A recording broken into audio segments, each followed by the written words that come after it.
Welcome. Welcome to Huddle Up. This is a massive spoiler warning, but doesn't matter because it's almost a year ago we released the game, but now you're warned.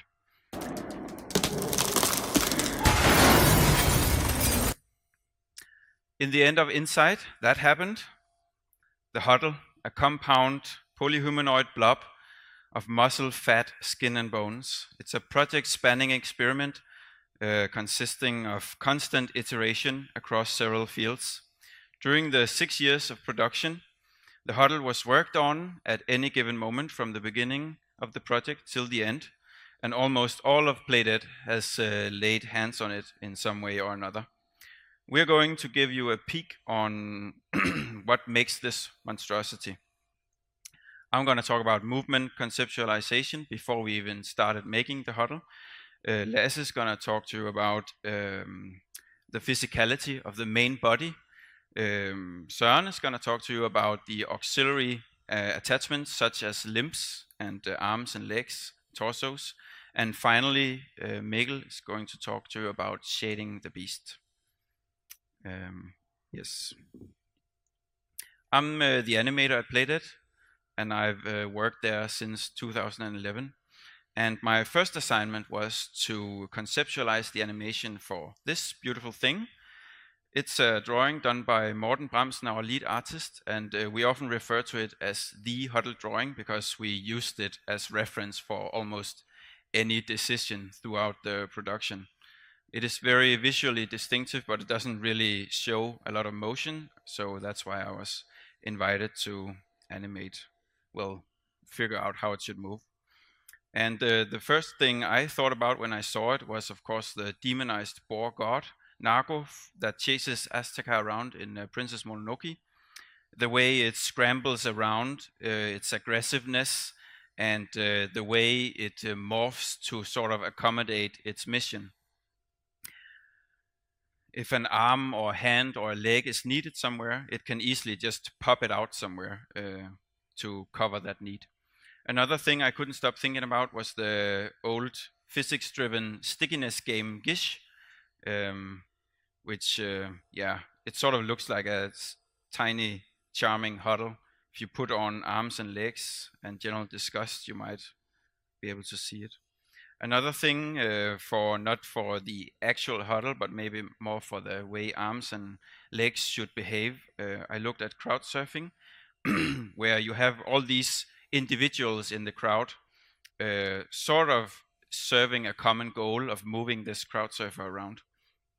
Some might lend a gentle hand, and others want to fixate the crowd surfer, and others want to tear down the crowd surfer. But this mixture of motifs really relates to the Huddle. So I built this really quick rig for a Huddle, and it consists of 4 spinal bones, 4 arms, 6 legs, 3 torsos, and 2 full bodies. And it's super quick to animate. Doesn't have any complicated tech. So I faked a lot of animations to sort of show the the concept of how this Huddle could move. And here comes the first animation I did. It's of course an idle.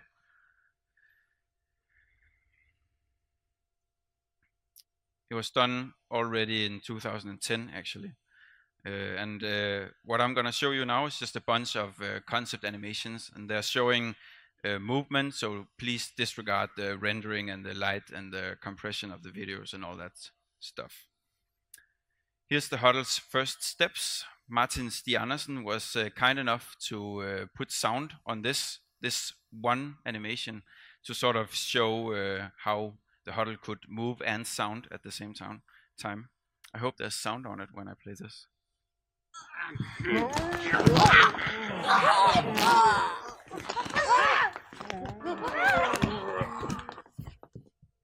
Yeah. So my plan was to have the Huddle kind of have multiple idles or an endless stream of idles for when it was standing still. So it had all sorts of activities for it to do when the player wasn't interacting with it. So here's a peeing test.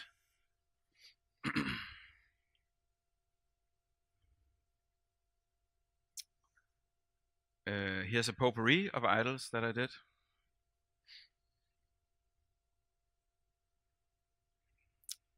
Some different scratching, whatever, and a tiny conflict at the top.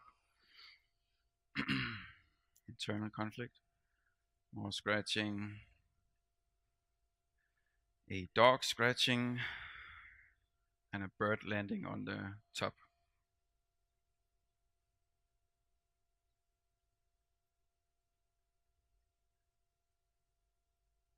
No, didn't get it. Here's the Huddle lifting a large crate, which was reproduced in INSIDE as well.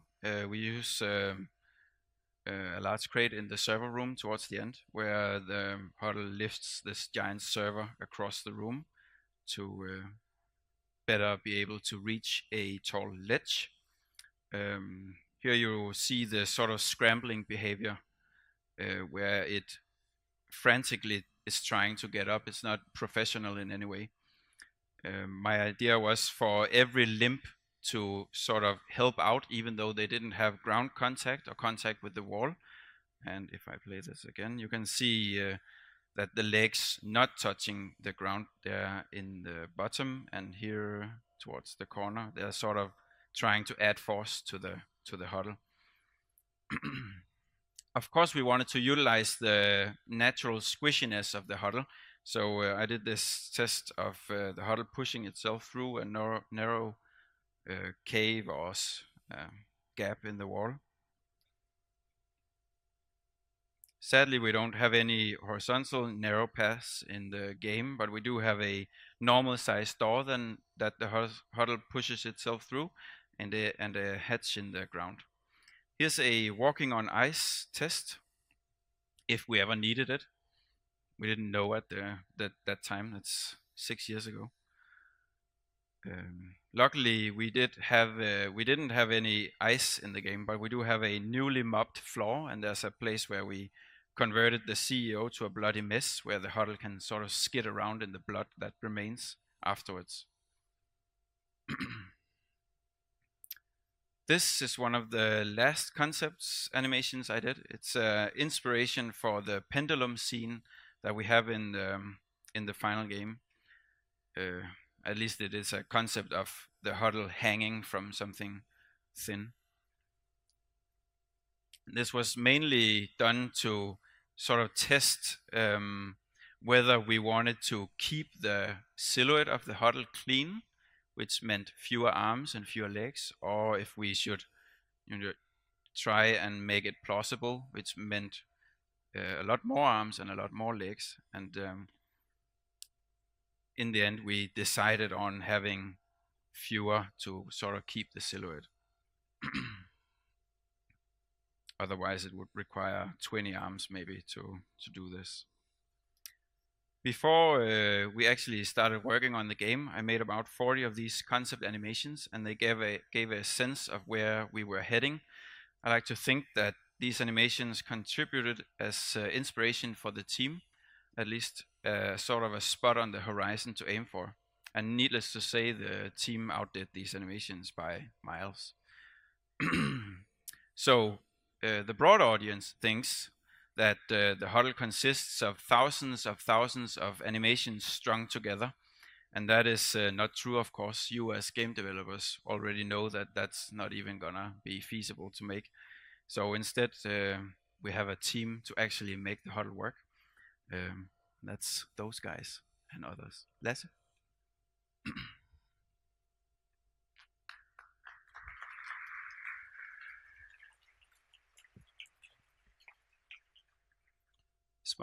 Yes, it is on. Okay. Hello. My name is Lasse, and I'm a senior programmer at Playdead. I worked a bit on the Huddle Core during the production of INSIDE, among many other different things. So I'm gonna talk to you a little bit about that. And the Huddle Core is sort of what makes it tick underneath the skin.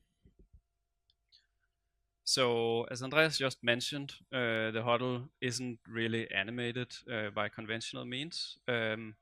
It's animated through a physics simulation. So at the end of the day, you have this skinned mesh, and the bones of the skinned mesh, they are bound to some dynamic bodies that are governed by the physics. So it doesn't really use just the physics engine directly. It uses a custom physics model developed by Thomas Krogh. And this model, every frame, it reads and analyzes the state of the world. Then it takes this analysis and generates a lot of internal impulses. It applies them to the bodies, which then syncs to the physics engine. So the Huddle Core can be considered one piece of a set of largely independent systems. And all of these systems that the Huddle consists of, they're independently generating impulses that feed into the core. So we have this total system that is very ripe for emergent behavior, and it's very difficult to control something like that. We spend a lot of time tweaking the feel of it. So I would like to just show you a short video with some debug overlay, just to give you an idea of the amount and the kind of acting forces that we have in the core.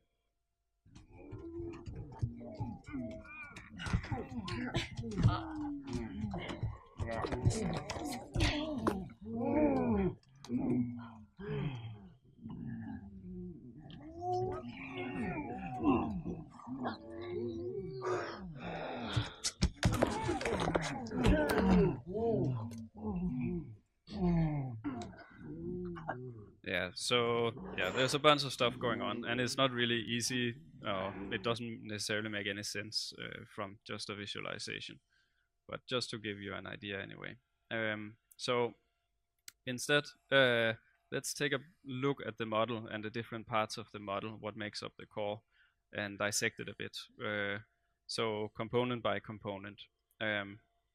So at the bottom of everything, we have 26 dynamic bodies, and they have sphere shapes attached to them, and they are governed by the physics. Like, we don't set their position, we feed them impulses. On top of these, we have 26 internal bones, and they map onto the dynamic bodies, and these are what the Huddle Core operate on. And in these internal bones, we catch position, velocity, etc. And these bone structures are also responsible for accumulating internal impulses in the system. Then on top of the internal bones, we have an adjacency graph, which defines edges between the closest neighboring bones at initialization time. So this is an internal mesh that is generated when the game boots up. It's never destroyed, it just exists. And it's generated based on the closest neighbors in a spherical configuration. So if you dot the 26 bones in a reasonably well-distributed pattern in a sphere, and then you establish edges between them. That's what we are doing. These edges also have target lengths, and the target lengths are deformable. So there's always a deformation going on, and they act as springs between the internal bones. So, and these target lengths, whenever a new deformation arrives in the system, is like, hey, I want to approach this configuration, the target lengths are one of the things that are being modified in the model. You can imagine stretching the sphere vertically, for example, and the lengths will change from that. So on top of this, we have 2 spine bones. These are neither driven by animation or physics. They are driven in code, so they are pseudo-physics. There's a little bit of animation applied to them as well. So this is where the Huddle is actually sampling some animation data, and that is to drive some internal motion on these 2 bones, and that's it. So what's interesting about these bones is that every internal bone receives a weight. So it's mapped to one of the 2 spine bones. And the spine bones can drive a cluster of internal bones in this way. So there's a local pose of an internal bone with respect to each spine bone. What this allows us to do is to drive the internal bones in the Huddle by applying forces to the internal spine bones. So we can sort of model this macro level motion without having to loop through 26 different elements and care about that. Of course, we also do that, but at least this is a nice abstraction, and yeah. So let's look a little bit at some debug overlays again. Here we see the spine bones as coordinate frames, and the internal mesh is being drawn. The mesh edges are blue when they are in equilibrium, cyan when they are tensed up, and purple when they want to contract. So you can see how the dynamics are in that case.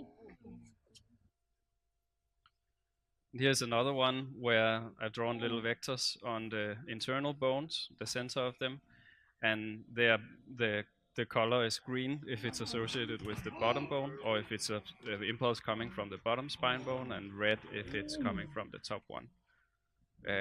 So yeah. All right. So the spine. I would like to talk a bit more about the spine. It's a very important piece of the Huddle core. So obviously you can look at it as the Huddle's up vector. And when the Huddle is moving around, there is a balancing system in it. I'm not gonna talk about that, but everything you do as the Huddle kind of depends on the Huddle standing up. So, yeah, but the Huddle is also pretty clumsy. So in many cases, you're not standing up, right? You keep falling. Like when you run, you trip, you fall. When you roll over an edge, you trip, you fall. You trip all the time. So the spine isn't pointing up, and it wants to point up. And how do we get up from this pose, right? So one thing you could do is apply some torque and then rotate to stand like a sausage. But that, I don't know, maybe you agree, but I think it looks silly. That's not what we're doing. What we're doing is that we reconfigure the spine at runtime. And this means regenerating all the internal bones, local positions, and all the target edge lengths and so on at runtime. So from one frame to the other, you're going to have a strong discontinuity in the forces being applied to the internal bones. And what this will give us is this kind of is a pop, because you have some force being applied, and then you apply a radically different force all of a sudden to almost all of the bones. And this is just unpleasant, and we spend a lot of time eliminating visual pops in the game. Usually you can get around it by blending, and we can also get around this by blending and then specifically we blend the target edge lengths for just a short duration whenever we reconfigure the spine to solve this problem. So that's how we get up. Coming back a little bit, the Huddle, as I mentioned, is comprised of a lot of different systems. It's not just the core. It can be divided into the core. There is a bunch of logic states, and there's a lot of auxiliary systems. And they have a kind of a life on their own. The core is the internal mesh, the internal bones, the accumulators, and all the systems that keep these together. So it maintains edge lengths and drives the spine bones and drives the internal bones by the spine bones. It takes care of receiving impulses from other systems, and then it talks to the physics engine under that. Control impulses, they come mainly from logic states. So when you press left on the stick, for example, what happens? Some of these systems, these logic states, they are super complex, and they would need probably a talk on their own. So the run model, for example, is super complex, and we don't have time for that. Then there is a lot of auxiliary systems. These are, again, very different. So some of them are purely reflective. They just look at the state of the Huddle core, and then they do something based on that. And the same with audio, which is like all audio rendering, looks at the state of the Huddle and does something based on this. Then there's level specific things where we want it to behave or act in a special way just in one part of the game. And then there is a lot of other details on top of it that just inspect the system. But there's also auxiliary systems that feed into the Huddle that will apply an impulse to a spine bone, give it a nudge on a group of internal bones, just for a little bit of feedback.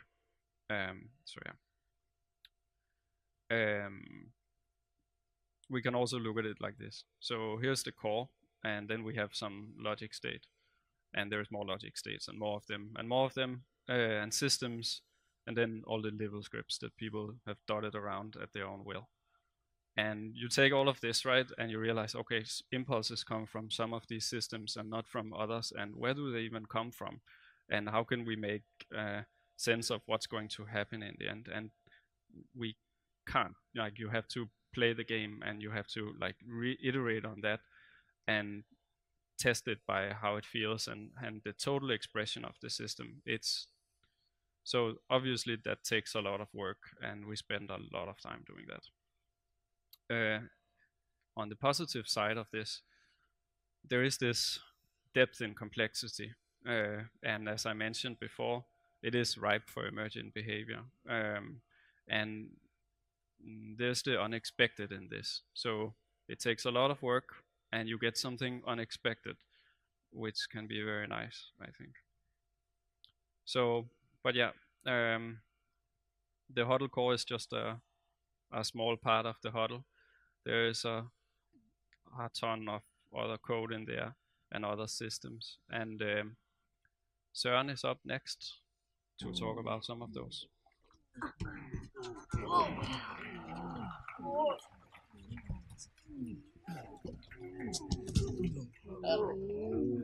Okay, so this is pretty much how the Huddle looked very early on in the process.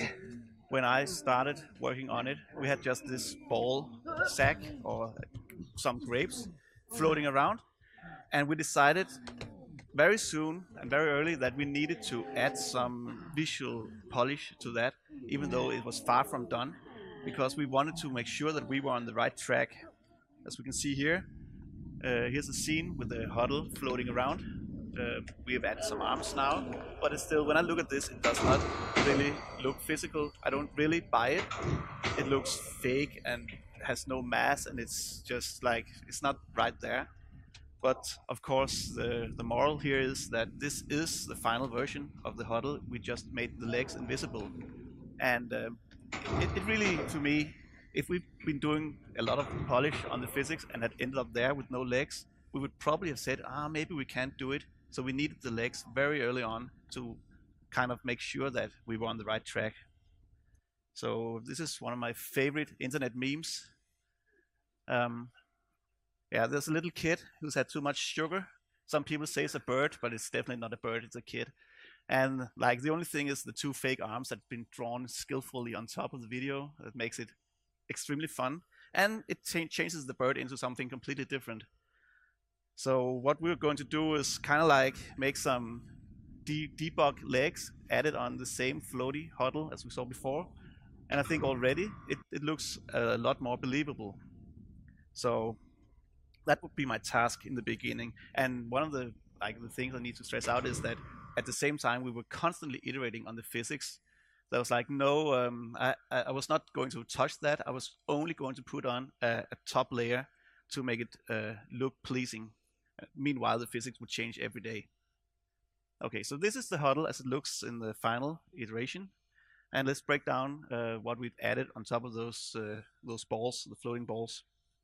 So down here we've added 6 static legs. They're always at the bottom. If the Huddle falls, they will reconfigure themselves and end up at the new lower part of the Huddle. And then we have 6 static arms as well.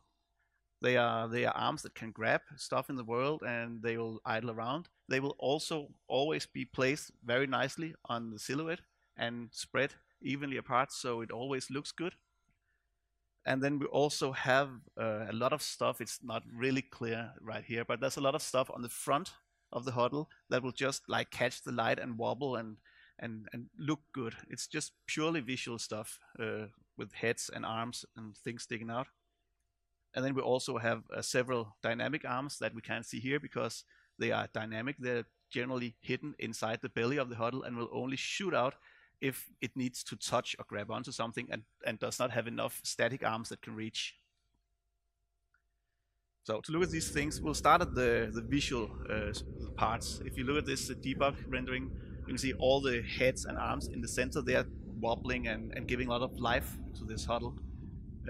Initially, we just added a bunch of ragdolls. We just attached ragdolls with physics, and that was it. No more work done.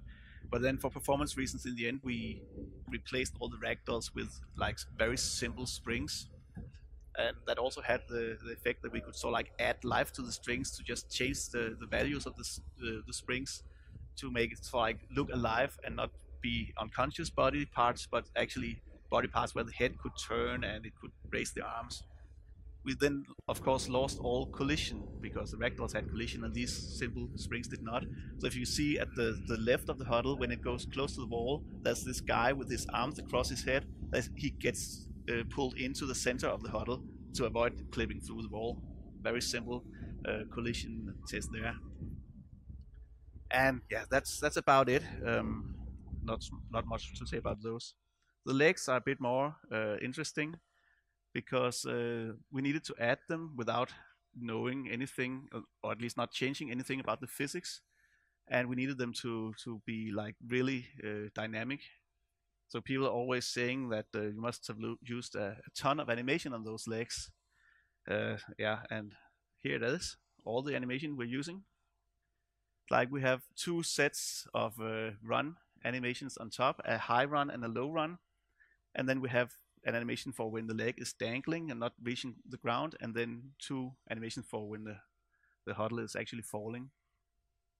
So I'll show you how we are actually making this thing with these animations. First of all, we have the balls, the lower balls, physics balls that Lasse was talking about, and we attach legs to those. So here we have attached the white cross is where we want to attach one of the legs. So what we do is then we shoot a ray down to the ground to find how far is the leg going to reach down. Then we can use that distance to blend between the high and the low running animation that you saw.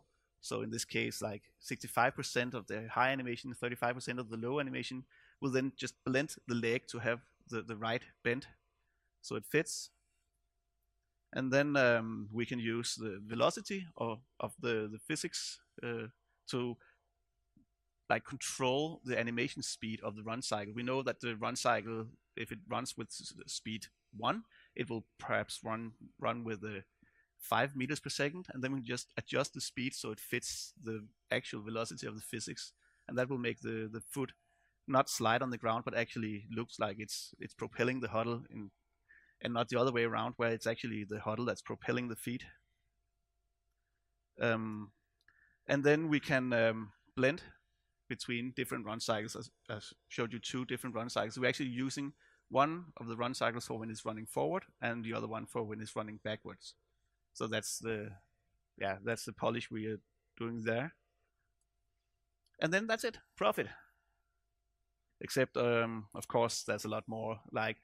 We have to make sure that the legs are grounded, because we always have 2 legs in a pair, and it looks nice if it's a guy running, but if he's stopping and the run cycle is actually stopping in the middle of the air, no one is standing with both feet in the middle of the air, right? So we need to blend into a pose where the feet are touching the ground.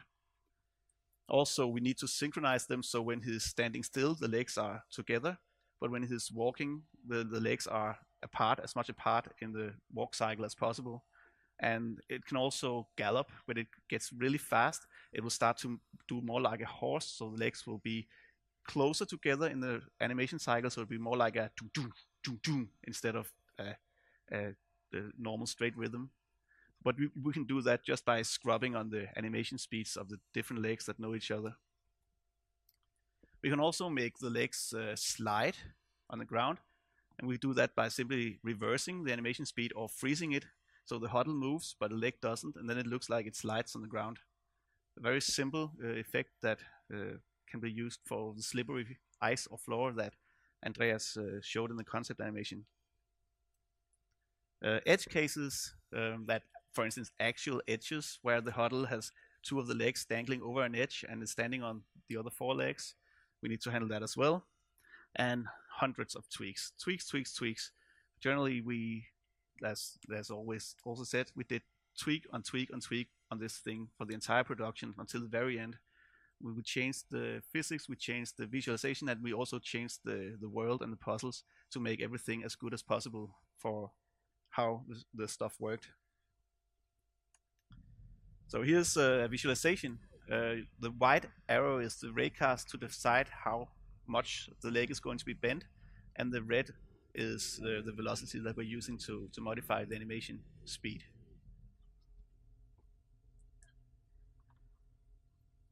Okay, here's the slippery floor I talked to you about. I love running back and forth in this place in the game. As you see, when it's stopping, the feet are sliding on the ground instead of running. They're also doing that a little bit throughout the entire game, but it's much more pronounced here. An interesting fact is that the physics is, I think, completely the same. Maybe there's a small tweak, but like the handling of the Huddle is pretty unchanged from normal running, but it just looks like it's completely out of control because the legs are sliding. So that's just stopping the animation speed and playing a slide sound. That's pretty much all we're doing. Hey, are we updating Windows? Virus protection, woohoo! Okay. Let's hope it's not the new virus. Okay, so a place where I did get to add some physics is when it's running. It's actually not very visible here, but whenever a foot comes down on the right, we are adding a little bit of force to all the physics bodies in the Huddle that will shoot up through the entire Huddle and make, especially you can see it on the top, that the top is more bouncy on the right side than on the left. It's a very small thing, but in the long run, when you're playing the game, it just makes it feel more like a real animal, that whenever a foot comes down, it's heavy and the flesh will just shake. So it's very simple. That's not simple, but it's very subtle. There's a few places also where I add physics to the entire Huddle. For instance, when it's pulling something out of a wall, if the arm gets too stretched so it can't reach, then I'm allowed to push the Huddle a little bit closer to the wall in that joint where the arm is connected, and a few other cases when it's grabbing boxes and stuff like that. But that is generally one of the few places where we are feedbacking stuff into the physics. Okay, so the arms. We have those 6 arms there, and they are supposed to touch everything that's interesting in the scene and grab onto boxes and just be realistic, just like with the legs. And again, didn't you use a whole ton of animation? And actually, we used a lot more this time because we have these 6 idle animations. They don't really do anything, but they just sit there for whenever the arms are not doing stuff. So that's a lot more animations, right? And then we have pretty much this. This is the rest. The pane animations at top that occurs if something like hits the Huddle, and the almost able to reach animations if it tries to reach, for instance, the crane that you saw. When it can almost reach the crane, it will just start doing like this and try to grab it. And then there's the grab animation. That's the down on the left. That's the one that you'll see all the time when you're actually grabbing stuff. That's that one animation. And then there's a retract animation. That's for the dynamic arms. When they've done doing their work, they'll retract into the center of the Huddle. So this grab animation down there, the thing you can see, it's an animation that sort of shoots out, and we do like with the legs that we measure the distance to the object it wants to grab, and then we just place it at the position. The animation is frozen, and then the position of the animation is just set to the position where the arm is at the right distance. So let's see how we have this box without arms. This is from the physics, where someone has coded a system to pick up boxes and throw them around, and then I would put arms on top of that, so that would look something like this. Now with a little bit of debug lines drawn on top, but the physics is exactly the same. The arms are just added visually on top. So How do we do that? For each arm, we have a point called the aim point, and that's a point that floats autonomously around, and it has a job, and the job is to make sure that the arm is pointing in the right direction away from the huddle, because the arm is trying to reach it, so it's always pointing in the direction of the aim point. Then the arm, if it gets close enough to the aim point, it will play its grab animation, and then will attach itself to the aim point, and then it will stay attached until the aim point gets too far away, and it will go back to the idle animation. And that's the system for doing that interaction. So on top of that, we have this arm manager that looks through the entire scene all the time and tries to find something interesting for the huddle to interact with. So for instance, if there's this box occurring, then the arm manager can create some interesting grab positions on the box, and we will then tell the aim points to go down and grab that point. So that aim point will then float down, attach itself to the box, and when the physics, as we saw before, makes the box move close to the huddle, the arm will automatically grab onto it and release it again if the physics moves away. The arm manager will also spawn new dynamic arms when needed, and then they're needed all the time, because for this to look real, we have to have at least 2 or 3 arms touching the box at all the time, and those static arms, there are only 6 all the way around, so they can never reach, like, at least not enough of them can reach, so we always have at least 2 or 3 dynamic arms spawned to help along. So here's an example where the huddle is going to crawl over this little box, and as you can see, the point on the right, here's a point attaching, here's another point attaching to the top. So we have some arms that touches the box while it's crawling, and on the left now there was another point that was attached, and then it's released again. I'll just see it again.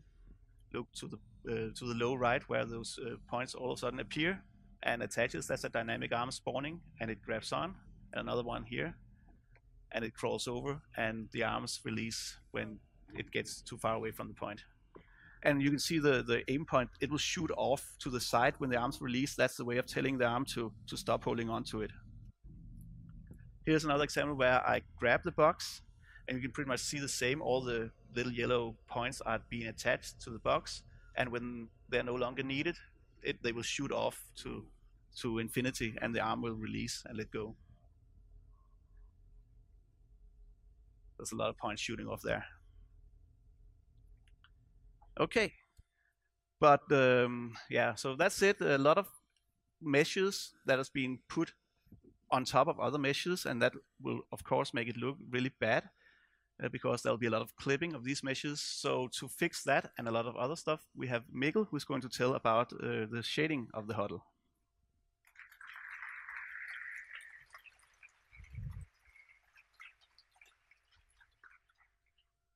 Hi, I'm Mikkel.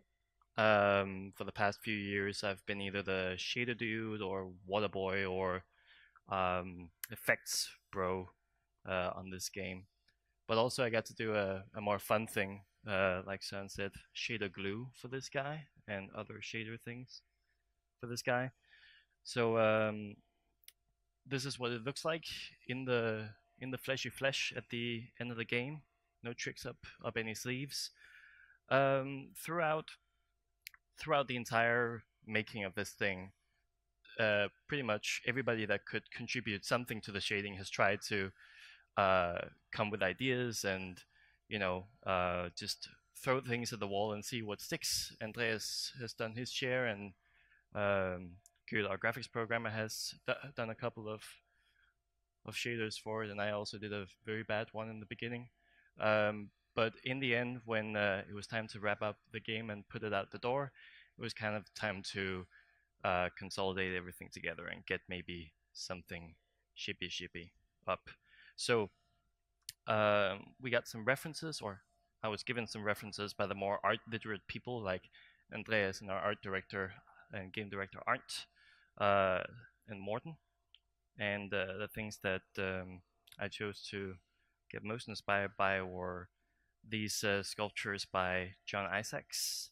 They are sort of smooth yet wrinkly. I don't know if you can tell how they inspired it.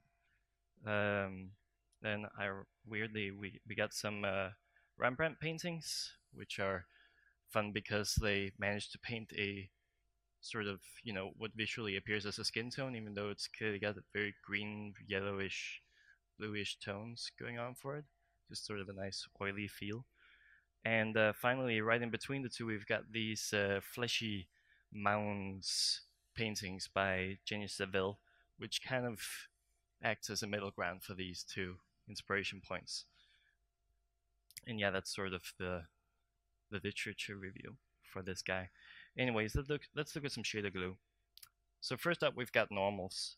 This is the most visible shader glue thing that was done to it. This is just how it would look if we did nothing to them. This is just the regular model normals. You could think of them as the surface gradient of the regular mesh used as normal, just, you know, the regular imported soft normals.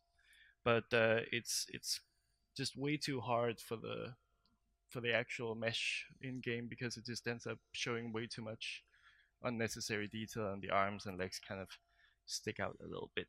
So let's make it look like a bar of soap. Why not? A fleshy bar of soap like that.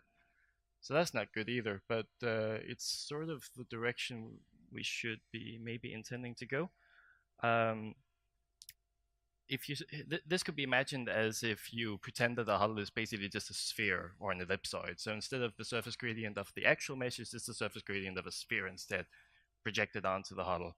Oh, and by the way, I've got some code down on the bottom. I'm not going to explain it perfectly. It's just if you want to copy and pasta some things, you can do that. But so we need a mix between these two, the hard normals and the soap bar. And the mix that we used in between looks something like this up here. Black parts will be using the hard normals, and white parts will be using the soft normals. And the intuition in this blend thing here is that around the rim, we're okay with a lot of details because you can't really see it anyway. On the dead center, we want as little detail, as much vagueness as possible. And we want to retain the regular normals of the body parts that are sort of floating in between. And finally, we want the dynamic arms and legs, or rather not the static and dynamic arms and legs that stick out, to use the soft normal at the intersection point. And this is all just done with either textures or dot products and shader stuffs. And this is what the mix looks like once applied. So now we've got something in between where you got the vague middle and the hard edges, and you can see that the legs clearly, you know, act nicer, I guess, in intersecting the body. So that's it for normals. Next up in the recipe is lighting. So I'm going to go through a bunch of lighting. We'll start at the bottom of the lighting hierarchy with ambient. So this is just the huddle with normal flat ambient. Looks as flat as it possibly could. No occlusion whatsoever. But we need some occlusion on this guy because he's quite a big fella. The reason we have some ambient is just so that you can see him in the dark, because generally we don't use a whole lot of lighting, but we use some lighting on this guy. And the first occluder we have are his own limbs and heads and arms and stuff. So this is done using something called Occlusion Decals. They're not an actual part of the huddle's own shader. They're just these decals that are placed on top and parented to the bones of the huddle's limbs. And you could sort of think of them as inverse point lights. So rather than add light, they subtracted or multiplied out. Nothing more, nothing less. But a much more obvious occlusion is, of course, this here crease texture that's sort of getting the creases of the mounds just to sort of unveil the shape a little bit again. And if we look at the texture, you can see that it's been made, just like the normals, it's been made a little bit more obvious around the rim than in the center, just because vaguency is nice. And that's just regular multiply blending. Finally, and definitely the most important, is this vertical upward normal gradient, which is, you can sort of think of it as self-occlusion. We don't use it on anything else. It's just nice because it's such a large thingy that we sort of need this. It's literally just a gradient going from top to bottom, where it's darker at the bottom and lighter at the top. As you can see, if you see the top of the two last iterations, it doesn't change at all, but at the bottom it actually looks like it's grounded to the ground. So that's it for ambient. Next up, we've got diffuse lighting. And the diffuse lighting has a bunch of requirements in order to, work, but it's at its core, it's just regular boring Lambert lighting, actually. The first problem is that we don't want it to burn out. Specifically in the huddle section, we like to use very bright lights because of contrast, but we don't want it to have burnt out colors at the fringes of the light. So we want to do some sort of tone mapping for just the huddle's lighting, and we went with exponential tone mapping because it's basically free, since we've been using Unity's LDR packing system, which is just using multiply blending with exponential. And all we do to get this tone mapping is just not unwind it. It looks sort of like this, so it just exponentially decays towards, the maximum value. And that's the tone mapper. Then on top of that, we've got the first rim of 2. So we've got this thin rim around the edges. You can just see it sort of adds a little bit of silhouette stuff going on there.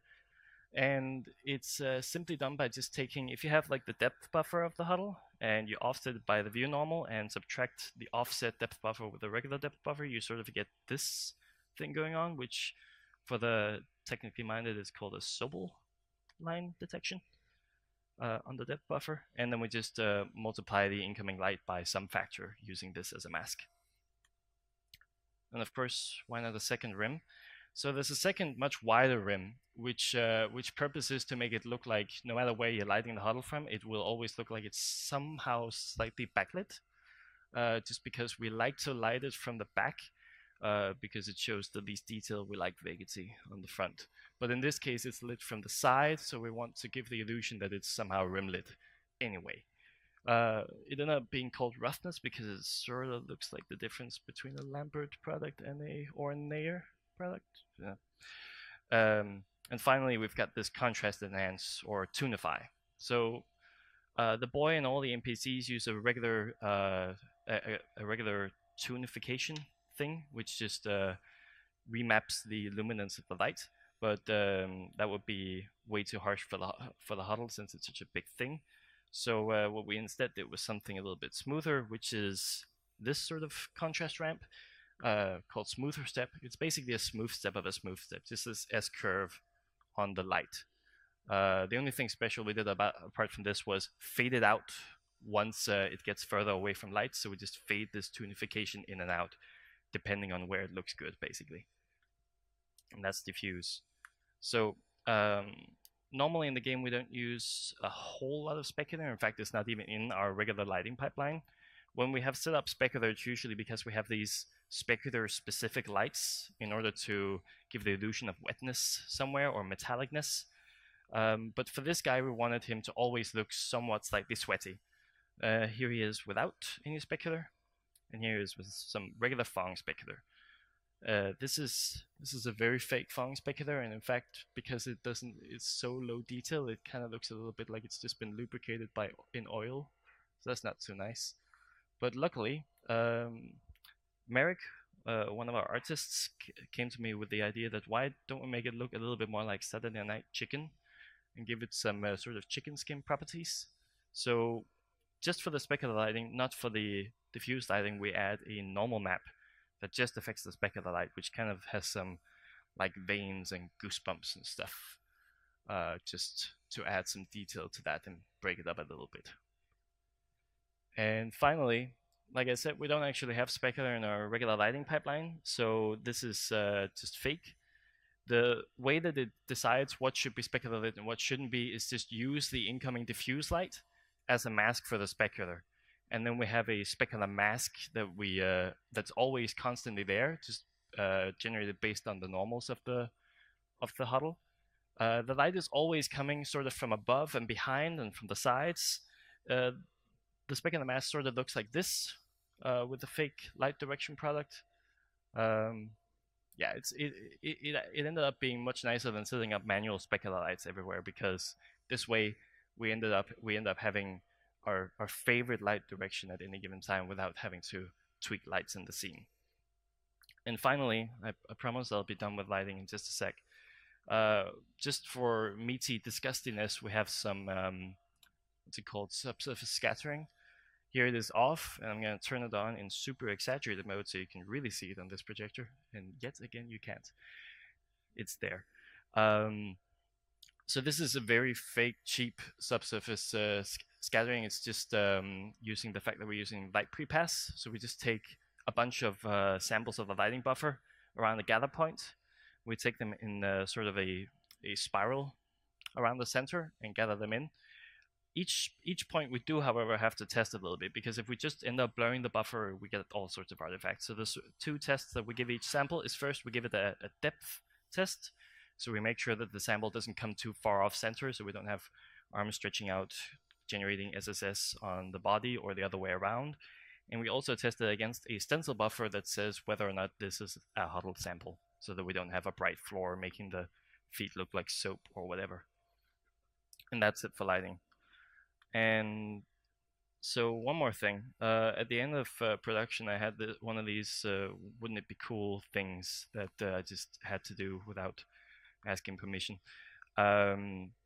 So as you can see here, the Huddle's texture has a bit of blue and yellow and green going on for it. It's not just uniformly skin colored, but it's not very intense. It's quite blurry and subtle, and it would be nicer if we could make it a little bit more intense. So over here, on just the right-hand side of the Huddle, we have more of that texturing and also some blood splatter and some bruises and scratches and stuff.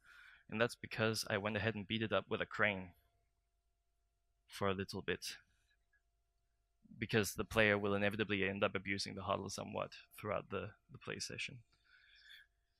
Again, here we have a totally raw, uncooked, super rare Huddle, and over here it's more of a well done medium kind of thing going on the right side. That's because I hung it outside of an oven for a little bit. And finally, here we have an innocent, alibi-equipped, totally cool Huddle, and over here, yeah, he did that. So all of these local effects are generated using the same masking system. We've got this here bruise mask, which gets generated over time. We've got this burn mask, which gets generated over time, and we've got this CO blood kill mask that gets generated just once and can get washed off in water if you want to. They're all done the same way. They're just in different channels, but they're all the same concept. They're not render textures or anything like that. They're instead done using the rigid bodies. So as Lasse mentioned, the Huddle is constructed of some 26 rigid bodies, and to generate this mask, I just put a script ear down to my favorite 9 bodies, 6 around the rim and 3 in the center. And upon 3 different events, we do stuff to these masks. The first event is whenever a collision happens, we take the collision speed and use it for bruising. Whenever you enter a fire trigger, we make it burny with time, and if the CO dies on the ground, you take any one of them that's facing downward and make them bloody. And then on the GPU side, we then take this this array of 9 points data and multiply them by where these rigid bodies are in UV space. I just hard-coded them until they were the right place. And that gives you your mask. Over here, we're just seeing if I debug random colors onto the mask, so you can see just how low res this detail is. But it's okay that it's low res because it's a very vague effect anyways, except for the blood is not that big. And the effects that we blend in using this mask are the bruises, which just makes it go from this texture to more like this texture instead. And there's the burn wounds, which goes from that to this more bacony texture. And finally, upon CO blood splatter, this thing happens to the texture. It's just blending in red with a, sort of a blood mask for cutoff. Yeah, and if I had a better way to end this presentation, this would be the end. That's it.